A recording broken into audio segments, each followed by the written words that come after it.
নমস্কার সবাইকে, গল্পাঞ্জলি চ্যানেলে আপনাদের স্বাগত। আমি রুমকি। আমার আজকের নিবেদন হর্ষ দত্ত রচিত ছোট গল্প হিমকন্দ।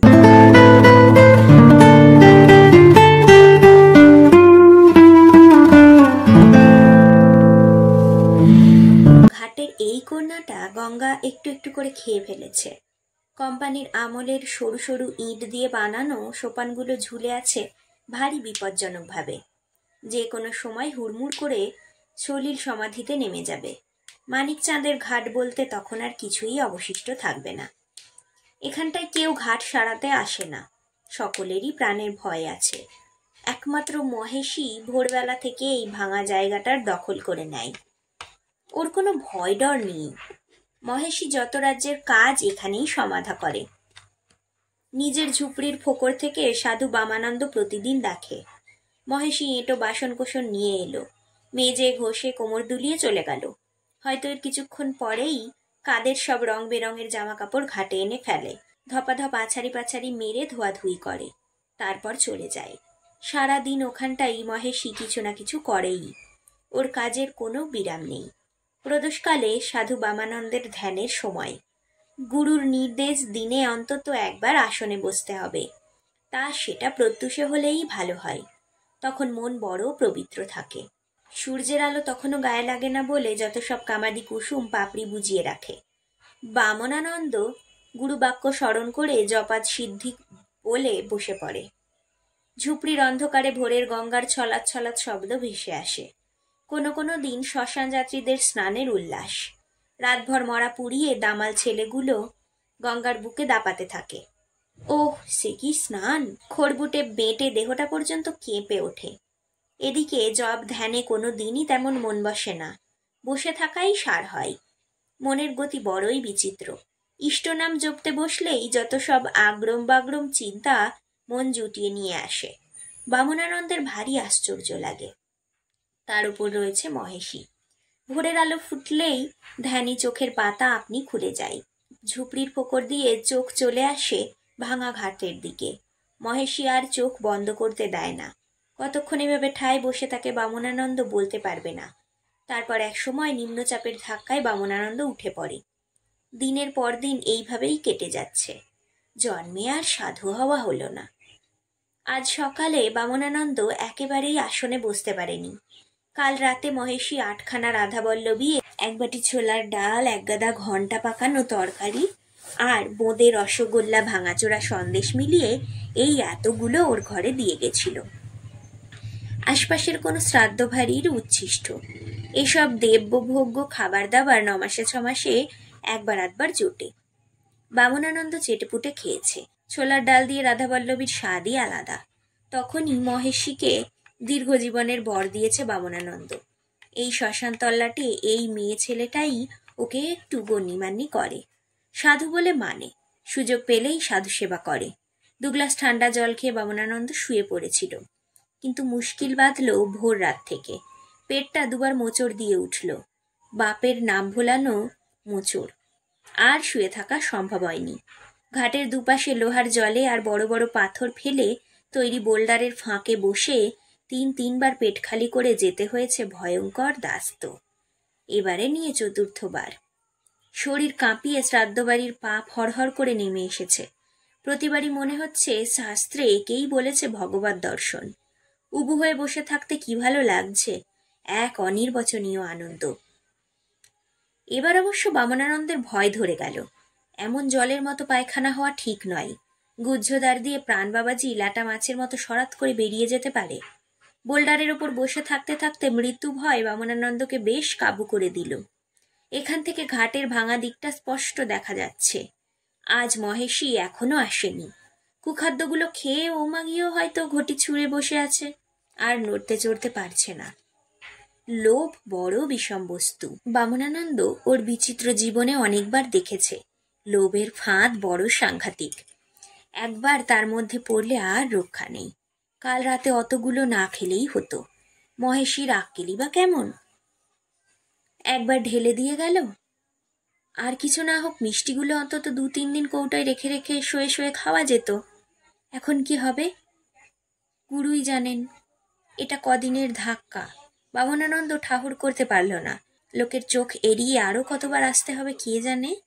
ডোমেদের ছোঁড়াগুলো আবার মহাপাজি, বারবার এইভাবে বসতে দেখলে ঢিল ছুঁড়বে, কিংবা গালাগালি দিয়ে অন্ডকোষ লক্ষ্য করে আদলাও মারতে পারে। কিছুই বলা যায় না। ওহ, একেই বলে লোভে পাপ, পাপে মৃত্যু। বসিরহাট লাইনের শিহরে গুরুর ডেরায় যখন বামনানন্দ ছিল, সে সময়ে যেমন যোগশাস্ত্র শিখেছে, সেগুলো এখন কোনো কাজেই আসে না। অর্ধেক ভুলে গেছে, মরচে পড়ে গেছে অর্ধেকের গায়ে। এ তল্লাটের লোকজন ওকে সাধু বলে মানলই না। ওর মতো বেটে মরকুটের যেন সাধু হতে নেই। বামনানন্দের জীবনে দুঃখ অনেক। তার মধ্যে সবচেয়ে বড় দুঃখ ওর এই 3 ফুট 7 ইঞ্চি মাপের শরীরটা। আগে তো বটেই, এই সন্ন্যাসী বেশ নেওয়ার পরও দেহটা যাতে উঠল না। এখনও লোকে হাসে, ব্যঙ্গ বিদ্রুপ করে। পেন নাম করা তো দূরে থাক, সাধু বলে মানতেই চায় না। গঙ্গা আর শ্মশান ঘিরে পড়ে থাকা আর 5টা ভিকিরিনিকিরির যে দশা, বামনানন্দের অবস্থা তার চেয়ে কিছুমাত্র উন্নত নয়। অথচ সাধু দক্ষানন্দ মহারাজের কাছে সাধুগিরির দীক্ষা নেওয়ার সময় বামনানন্দ ভেবেছিল, এবার কপাল ফিরবে। কত ভেগধারী সন্ন্যাসী শিষ্য সাবুদ জুটিয়ে করে খাচ্ছে। ওর পূর্বাশ্রমের নাম ধরে ডেকে সুখদেব একদিন বলেছিলেন, বাবা রাখাল দাস, এ বামনাকৃত দেহই তোমার মহা সহায় হবে। তুমি দেখে নিও, ভক্তবৃন্দ তোমাকে ভগবান বিষ্ণুর সাক্ষাৎ বামনতার রূপে পূজা করবে। এমন দেহ ধারণ করাও পূর্বজন্মের সুকৃতি। মা শোক করো না, আমার আশীর্বাদে তোমার কোনো কিছুরই অভাব হবে না। রাজোদ্ধারে এবং শ্মশানে তুমি একই রকম আপ্যায়ন লাভ করবে। আজ থেকে তোমার নাম হলো সাধু বামনানন্দ। আরো খানিকটা জল শরীর থেকে পিচকিরির মতো বেরিয়ে এলো। বোল্ডারের ফাঁক ফোকর দিয়ে গড়াতে গড়াতে ওই জল মা গঙ্গায় গায়ে গিয়ে পড়বে। বামনানন্দের মনে হলো দাঁড়িয়ে ওঠার শক্তিটুকুও আর নেই। যে হারে জল বেরিয়ে যাচ্ছে তাতে শরীর আর কত টানতে পারে। শালার গুরুদেবও এক ঢ্যামনা, ওর আশীর্বাদ একটুও ফলেনি। রাজোদ্ধার তো দূরের কথা, এই শ্মশানে প্রায় প্রতিদিন তাকে যে হেনস্থা সহ্য করতে হয়, তা দেখলে মরা মানুষের চোখেও জল আসবে। এখন এক সময় মনে হয় আগের জীবনই ভালো ছিল, রাখাল দাস মান্নার জীবন।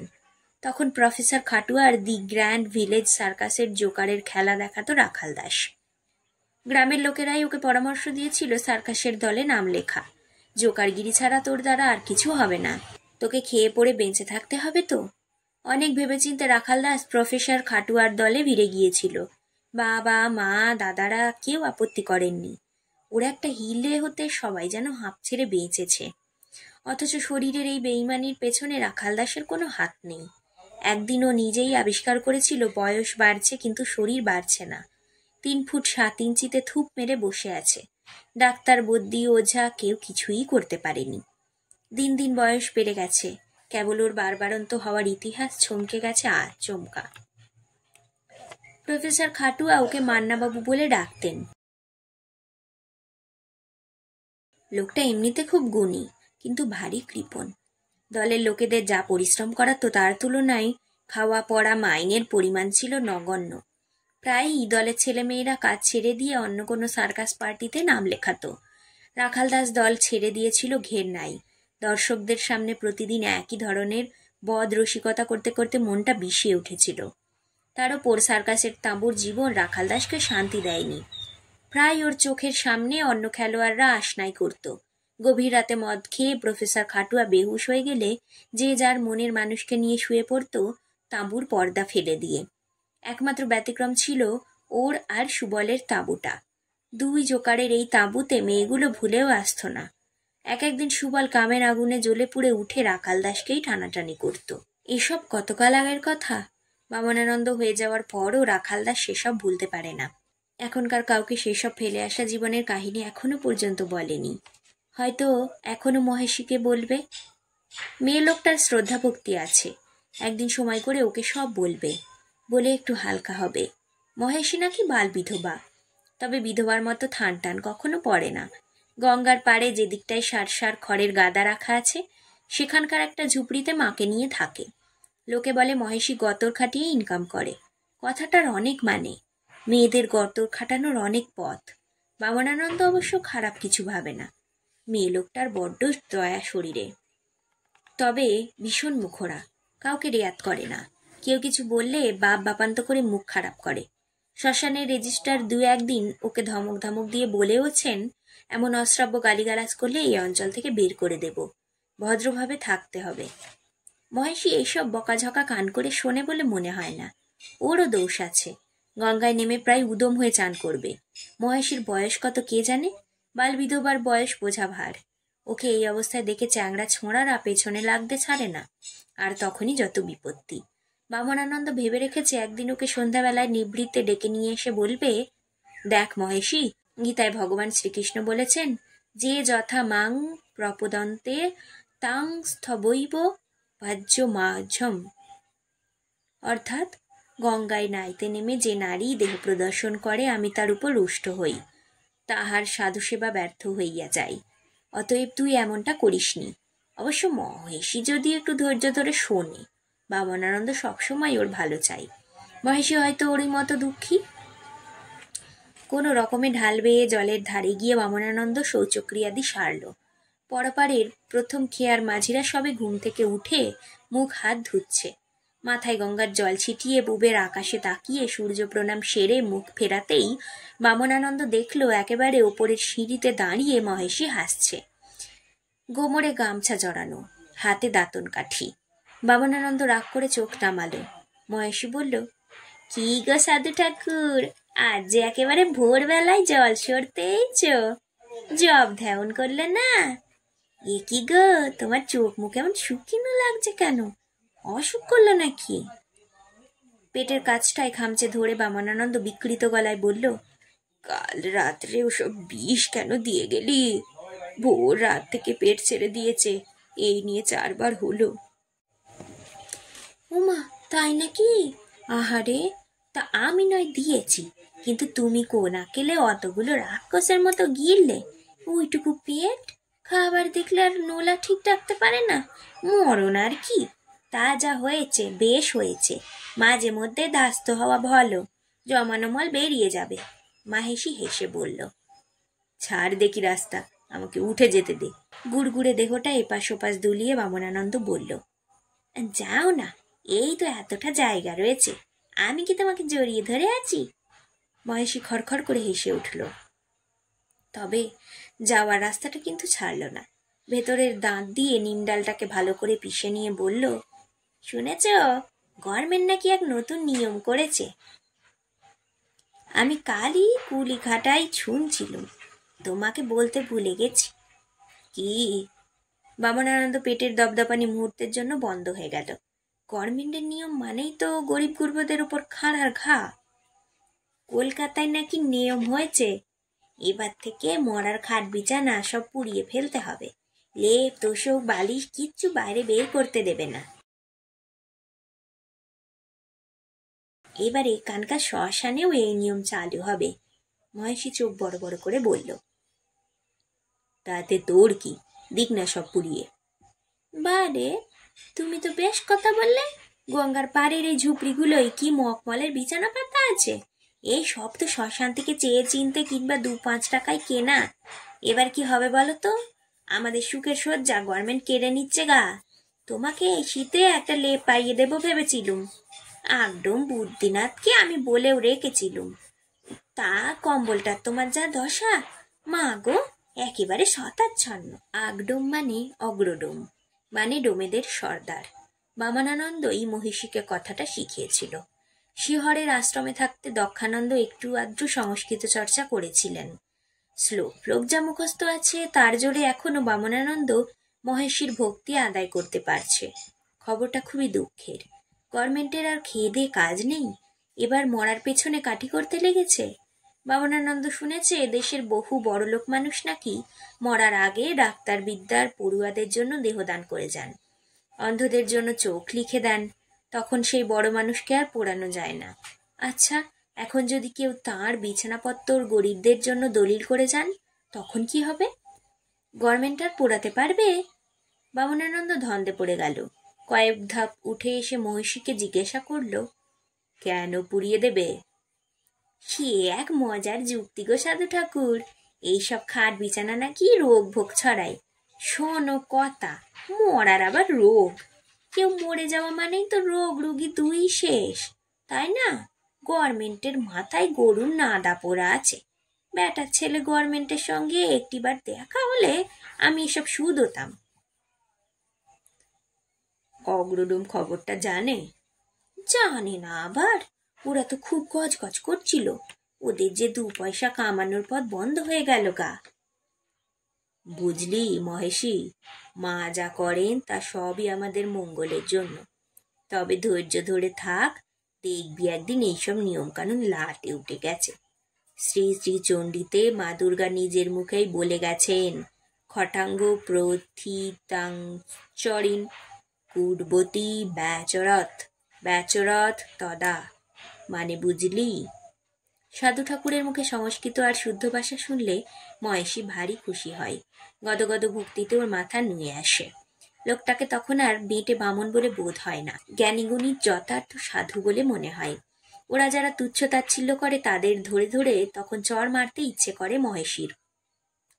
এই পোড়া জায়গাটাই আছে কি, যত সব ধান্দাবাজ কামুক ছ্যাঁচড়ের দল ঘুরে বেড়াচ্ছে, তার মধ্যে এই মানুষটাই একমাত্র সাধু পুরুষ। কারোর সাথে পাঁচে নেই, সারাদিন পুরনো অশ্বত্থ গাছটার তলায় পুজো পাঠ দিয়ে পড়ে আছে। একমাত্র এই মানুষটার চোখে কোনো কুইঙ্গির ঝিলিক মারে না। বাদ বাকি সবাই খাই খাই করে ঘুরছে। ছেলে মেয়ে হলো না বলেই হোক, কিংবা রোগ জ্বালা নেই বলেই হোক, 2 কোড়ি বয়স হয়ে যাওয়ার পরেও মহেশীর শরীরের বাঁধনগুলো এখনো তেমন আলগা হয়নি। চান করার সময় বুড়ো হদ্দগুলো যেভাবে তাকিয়ে থাকে, তাতেই মহেশী টের পায়। দেহটা নিয়ে বাজারে নামলে বেশ কিছুদিন করে খেতে পারত। 2 হাত কপালে ঠেকিয়ে মহেশী বলল, এই শ্লোকের মানেটা কি ঠাকুর? আকাশের দিকে হাত তুলে লুঙ্গির মতো করে পরা গেরুয়া কাপড় সামলে একটু যাত্রার ঢঙে বামনানন্দ বলল, মা দুর্গা স্বয়ং বলে গিয়েছেন, খটাঙ্গ মানে শ্মশানের খাট বিছানা যারা গরিবদের বঞ্চিত করে পুড়িয়ে দেয়, তাদের আমি অচিরেই বধ করব। পূর্বতী ব্যাচরত তথা তদা, অর্থাৎ কিনা তাদের, দুষ্ট লোকদের। যাক বাবা, তাহলে তো মিটেই গেল, মা যখন বলেছেন। কথা বলতে বলতে সাধু ঠাকুরের পাশ দিয়ে ঘাটের ভাঙা অংশটার দিকে নেমে গেল মহেশী। ওখান থেকে চেঁচিয়ে বলল, আজ সারাদিন কিছু খেয়েও না গো, রাতে সাবুর খিচুড়ি করে নিয়ে আসবো। বামনানন্দ সরু চোখ করে দেখল, কাপড় তুলে পায়ের গোছ বের করে মহেশী জলের মুখোমুখি বসছে। বিহারের রাজমহল থেকে প্রতি বছর ওই ঢাউস নৌকাটা মানিকচাঁদের ঘাটে এসে ভেড়ে প্রায় মাসখানেক থাকে। বর্ষা শেষ হয়ে যাওয়ার মুখটাই ওটা আসে। এই সময় মা গঙ্গা জলে টইটুম্বুর। জলের তলায় থাকতে থাকতে ঘাটের সিঁড়িগুলোর উপর শ্যাওলা ধরে যায়। রাজমহল থেকে নৌকোটা বস্তা বস্তা সুপুরি নিয়ে আসে। ফরেরা কদিন ধরেই ঘুরঘুর করে। পাটাতন সরিয়ে দেহাতি মাল্লারা যখন বস্তাগুলো বের করতে থাকে, তখন সে এক দেখবার জিনিস। ছোট ছোট চটের বস্তা নৌকোর ওপরে এসে একজন পাড়ে, নৌকোর পাট থেকে বেরোচ্ছে তো বেরোচ্ছেই, যেন শেষ হতে চায় না। ওপাশের গলুইয়ের ওপরে এসে একজন পাড়ে সফেদ ধুতি আর খদ্দরের পাঞ্জাবি পরা, নিলামদরের মতো দর হাঁকে, লাল খেরোর খাতায় দাম টুকে রাখে। একসময় মাল সব খালাস হয়ে যায়। কদিন ঝিম মেরে শূন্য হালকা নৌকোটা জলের উপর ভাসে, হাওয়ায় দুলে। তারপর জলখাদা কাওয়ানো সবুজ হলুদ পোক্ত বাঁশ, খড় আর নারকোল ছোবড়ার মতো নৌকোর গায়ে পিঠে পেটে বোঝাই করে মাঝি মাল্লারা রাজমহলের দিকে ভেসে যায়।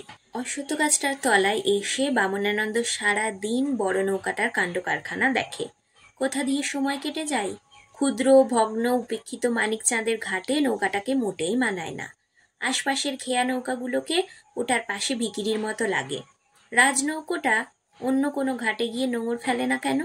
বামনানন্দ প্রতিবারেই ভাবে পাঁড়েজিকে জিজ্ঞেস করবে, কিন্তু এ কথা সে কথাই ভুলে যায়। বড় নৌকোর মাল্লারা যাতে মুসলমান, সকাল বিকেল পাটাতনের ওপর ছাপ দিয়ে বসে আজান দেয়। ওরা নৌকো থেকে বড় একটা নামে না, আর নামলেও বামনানন্দের সঙ্গে কথা বলতে ওদের বয়ে গেছে। ওর সঙ্গে এখানকার চেনা লোকজনই যেখানে ভালো করে বাক্যালাপ করে না, সেখানে দূর দেশের মাঝি মাল্লারা তো অনেক পর, অচেনা মানুষ।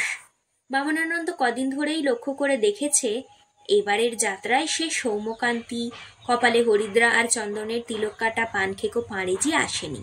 লোকটা মরে গেল নাকি? দিনকাল যা পড়েছে তাতে আর আশ্চর্য কি? শ্মশানের বিছানার দিকে যেখানে গভর্নমেন্টের নজর গেছে সেখানে ভালো মানুষের মরতে কতক্ষণ? ঘোর কলিকালের আর কিছু বাকি থাকলো না। বামনানন্দ কার কাছে যেন শুনেছিল পাঁড়েজি রোজ সন্ধেবেলায় তালপুকুরের দিকে ফুর্তি লুটতে যেত। তা যাক, জলে জলে যাদের মাসের পর মাস থাকতে হয় তাদেরও সব একটু আধটু না করলে চলে না। ভারী আশ্চর্যের ব্যাপার, জীবনের এই একটি মাত্র ক্ষেত্রে জল বাড়িধি আগুন নেভাতে পারে না, বরং উস্কে দেয়। গুরুদেব বলতেন, বাবা রাখাল, কামাগ্নি বড় ভয়ানক জিনিস, বড় রহস্যময়। ওই আগুন নিঃশ্বাস প্রশ্বাসের হাওয়ায় সারা জীবন জ্বলে, নিভতে চায় না, বড্ড বেয়ারা। তা পাঁড়েজি বেয়ারাপনা করুক আর যাই করুক, দেবদি যে ভক্তি ছিল। প্রতিদিন গঙ্গার জলে চান করত, ধূপ আর নকুলদানা চড়িয়ে অশ্বত্থতলার দেবস্থানে পুজো দিয়ে যেত।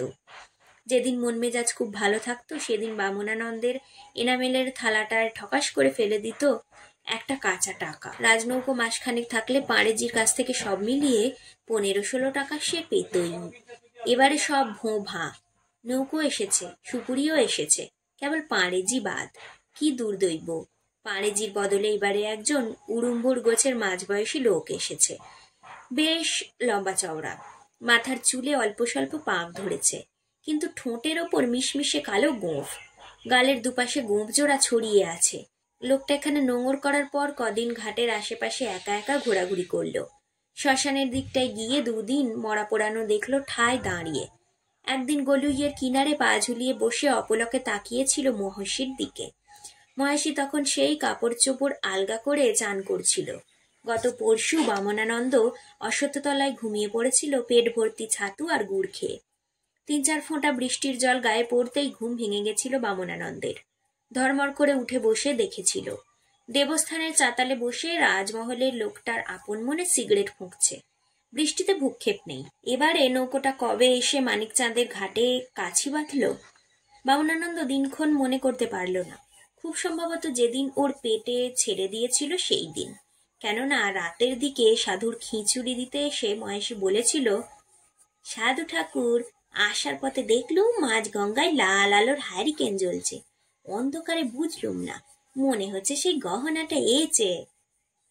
রাজমহলের বড় নৌকাটাকে মহেশী বলে গহনা। বামনানন্দ কোথায় যেন শুনেছিল পারাপারের অতিকায়ী তরুণীগুলোকে বলা হয় গহনার নৌকো। মহেশী এ ভাষা কোত্থেকে জানলো কে জানে। আজ সকাল থেকে তীর তীরে ঠান্ডা হাওয়া বইছে। শীত পড়তে এখনো মাসখানেক দেরি।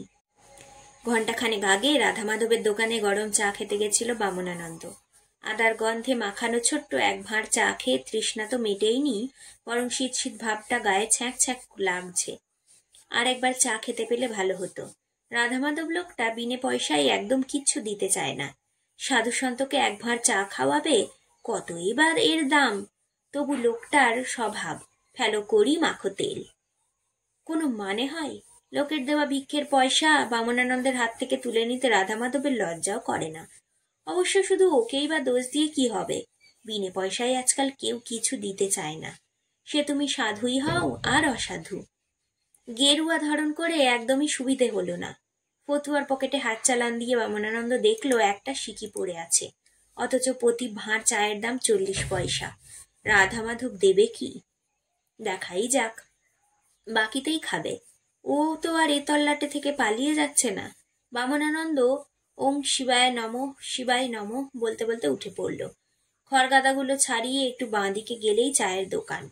অগ্রডোম বুদ্ধিনাথ যেন ওর জন্য অপেক্ষা করছিল। এমনভাবে চা দোকানের বাখারির বেঞ্চি থেকে উঠে এসে বলল, এসো গো সাধু বাবা, এসো, গরম গরম চায় পিয়ে যাও।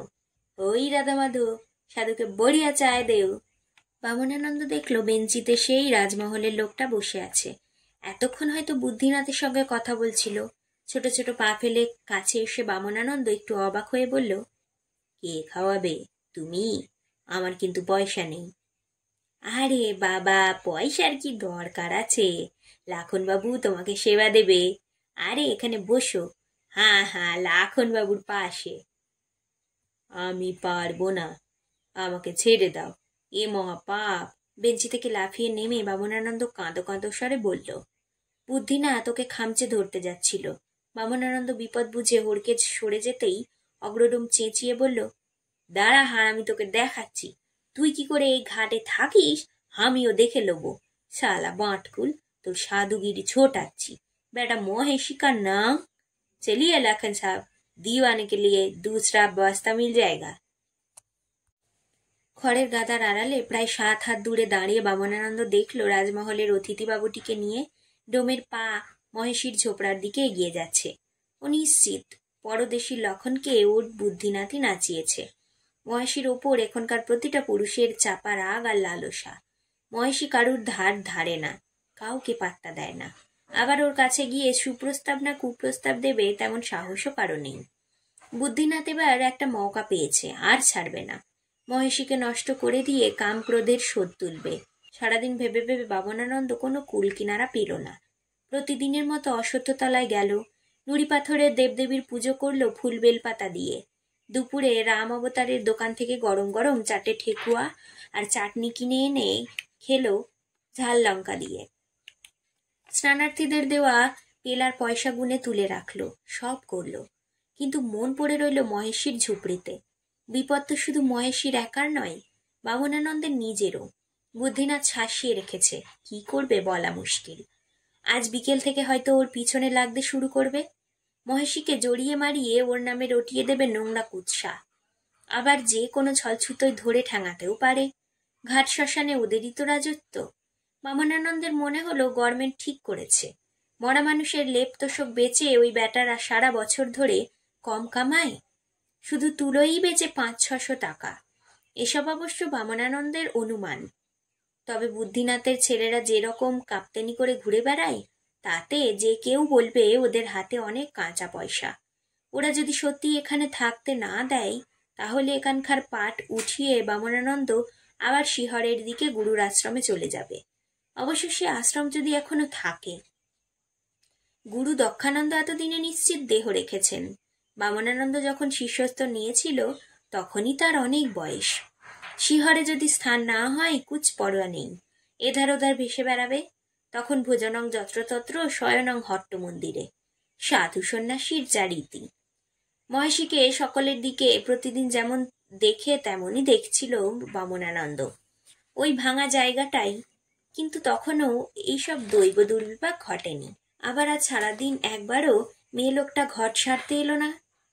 কোথায় গেছে কে জানে। ঠিকে ঝিয়ের কাজ করতে গিয়ে হয়তো দূরে কোথাও চলে গেছে। মহেশীকে সতর্ক করে দিতে পারলে খুব ভালো হতো। আজ রাত্রেই কিছু একটা অঘটন ঘটে যেতে পারে। গঙ্গার পশ্চিম পারে সূর্য অস্ত যাচ্ছে, একটু পরেই সব আলো মুছে যাবে। বামনানন্দের মনটা ভীষণ খারাপ হয়ে গেল। এখন ভগবানই ভরসা। সন্ধ্যের মুখে হঠাৎ এক পশলা বৃষ্টি হয়ে গেল। সকালের দিকে যেটাকে শীতের আমেজ বলে মনে হচ্ছিল, বৃষ্টির পর তাকেই মনে হচ্ছে মাঘের শীত। সেই সঙ্গে ঝোড়ো হাওয়া। মানুষ আর প্রকৃতি দুজনে মিলেই আজ উল্টোপাল্টা কাজ করবার আরম্ভ করেছে। ঝুপড়ির ভেতর ছেঁড়া কম্বলটা গায়ে জড়িয়ে নিয়েও বামনানন্দ কেঁপে উঠল। বামনানন্দের নিচু ছোট্ট ঝুপড়িতে হামাগুড়ি দিয়ে ঢুকে মহেশী ভয়ার্ত গলায় ডাকল, ও সাধু ঠাকুর, সাধু ঠাকুর। কে কে? বামনানন্দ ধরফর করে উঠে বসল। আমি, মহেশী গো। আজকে রাতটা তোমার এখানেই থাকতে হবে, একটু লম্পটা জ্বালাও দেখিনি। ওষুধের ছিপি ফুটো করে বানানো কেরোসিন কুপিটা জ্বালিয়ে বামনানন্দ দেখল মহেশীর চোখে মুখে ভয়ের চিহ্ন। কিছু বুঝতে না পেরে ও জিজ্ঞেস করল, এত রাতে কোত্থেকে এলি, নিজের ঘরে না গিয়ে? আর বলো না গো ঠাকুর, ব্যান্ডেলে নাইট শোতে সিনেমা দেখতে গিয়েছিলাম। চপলারা বললে খুব ভালো বই, বেদের মেয়ে জোছনা, তা ভালোই লাগলো। কিন্তু এদিকে ফিরে আসার আর ট্রেন নাই। লাইনে গন্ডগোল। শেষকালে গুঁতোগুতি করে লাস্ট ট্রেনে এলুম গো। একটু জল খাবো সাধু ঠাকুর, দেবে? মহেশী জল খেলো, জলের ছিটে দিল চোখে মুখে। তারপর একটু দম টেনে আরো নিচু স্বরে বলল, রাস্তায় আস্তে আস্তে দূর থেকে দেখি আমাদের ঝোপড়ির কাছে দুটো লোক দাঁড়িয়ে সিগারেট টানছে। অন্ধকারে বুঝতে পারলুম না। এগিয়ে আসতে শুনলুম একটা লোক বলছে, শালারি এন্ডি মহেশী বিলকুল হাফিস হো গিয়া। লোকটা হিন্দুস্থানি, গলা স্বরটা চেনা চেনা লাগলো। চিনতে পেরেছিস? দম বন্ধ করে বামনানন্দ জানতে চাইল। না গো, তবে চেনার অত দরকার কি? বেশ বুঝতে পেরেছি, ওদের বদ মতলব আছে। থাক বেটারা দাঁড়িয়ে, আমি ঘুরপথে তোমার কাছে চলে এলাম। এই রাতটুকু থাকতে দাও গো, রাতের অন্ধকারে কে ওদের সঙ্গে লড়াই করতে যাবে? তবে একবারটি ভোর হতে দাও, তারপর আমি দেখছি লোকগুলো কত বড় বাপের বেটা। ধরতে পারলে তো ওদের হাগিয়ে মুতিয়ে খাওয়াবো। কথা থামিয়ে মহেশী লম্বা হাই তুলল, মুখের কাছে তুড়ি মেরে বলল, নাও ঠাকুর, আলো নিয়ে বিয়ে শুয়ে পড়ো, আজ আবার অকালে শীতে কাঁপাচ্ছে। মহেশী দেহ পেতে দেওয়ার পর আর কয়েক বিঘত জায়গা অবশিষ্ট আছে। তার মতো মানুষেরও শোয়া অসম্ভব। বামনানন্দ হঠাৎ খুব খুব করে হেসে বলল, মায়ের কি অদ্ভুত ইচ্ছে! মা গো, ইচ্ছেময়ী তারা, কারে দাও মা ব্রহ্মপদ, কারে করো অধোগামী। তারপর ছেঁড়া কম্বলটা ছুঁড়ে ফেলে দিয়ে বামনানন্দ মহেশীর বুকের ওপর ঝাঁপিয়ে পড়ে বলল, আমার আর হিমকন্তার প্রয়োজন নাই।